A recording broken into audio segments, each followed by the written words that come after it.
Hi hello every one, நான் மதபதி பேசுகிறேன். நம்ம நாட்டில் ஒரு பழமொழி சொல்லுவாங்க. அது என்னென்னு பார்த்தீங்க அப்படின்னா, பெண்கள் நாட்டின் கண்கள்னு சொல்லுவாங்க. அதுக்கப்புறம் ஒரு பெண்ணு நினச்சா ஒரு குடும்பத்தை என்னெல்லாம் பண்ணலாம் அப்படின்னு சொல்லுவாங்க.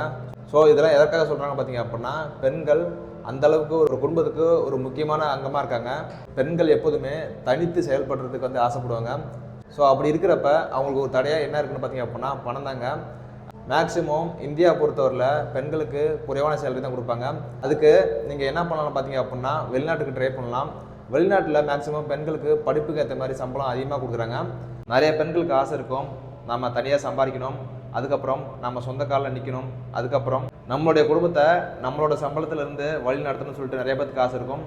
ஸோ அப்போல்லாம் ஆசைகள் இருந்தாலும் அதுக்கு வேலைவாய்ப்புகள் மேக்ஸிமம் கிடைக்கிறதில்ல. வெளிநாட்டில் பெண்களுக்கு அதிகமாக வேலைவாய்ப்புகள் எந்தெந்த ஜாப்புகளும் கிடைக்குதுன்னு பார்த்தீங்க அப்படின்னா, டீச்சருக்கு கிடைக்கும் மேக்ஸிமம், அதுக்கப்புறம் நர்ஸுக்கு கிடைக்கும், அதுக்கப்புறம் ஐடி கம்பெனியில் ஒர்க் பண்ணியிருந்தா அது சம்மந்தமான ஜாப்புகள் கிடைக்கிறதுக்கு வாய்ப்புகள் அதிகமாக இருக்குது. வெளிநாட்டை பொறுத்தவரையில் பெண்கள் எந்த அளவுக்கு அதிகமாக படிச்சிருக்காங்களோ அந்த அளவுக்கு அதிகமான சம்பளங்கள் கிடைக்க வாய்ப்புகள் அதிகமாக இருக்குது.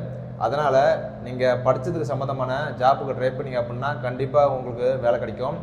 அதுக்கப்புறம் நிறைய பேர் வெளிநாட்டுக்கு வரணும்னு ஆசைப்படுறவங்க பயப்படுறதுக்கு முக்கியமான காரணம் என்ன இருக்குன்னு பார்த்தீங்க அப்படின்னா, அவங்களுக்கு பாதுகாப்பு இருக்குமான்னு சொல்லிட்டு ஒரு டவுட் இருக்கும். கண்டிப்பாக பாதுகாப்பு இருக்குங்க.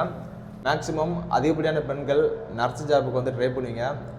நர்ஸ் ஜாப் பற்றின ஏதாவது டவுட் இருந்தது அப்படின்னா நம்ம சேனலில் நர்ஸ் ஜாப் பற்றின ஒரு வீடியோ போட்டிருக்கேன். கண்டிப்பாக மறக்காமல் இப்போ பாருங்கள். உங்களுக்கு ஏதாவது டவுட் இருந்தது அப்படின்னா கமெண்ட் பாக்ஸில் கமெண்ட் பண்ணுங்கள், நான் கண்டிப்பாக ரீப்ளை பண்ணுறேன்.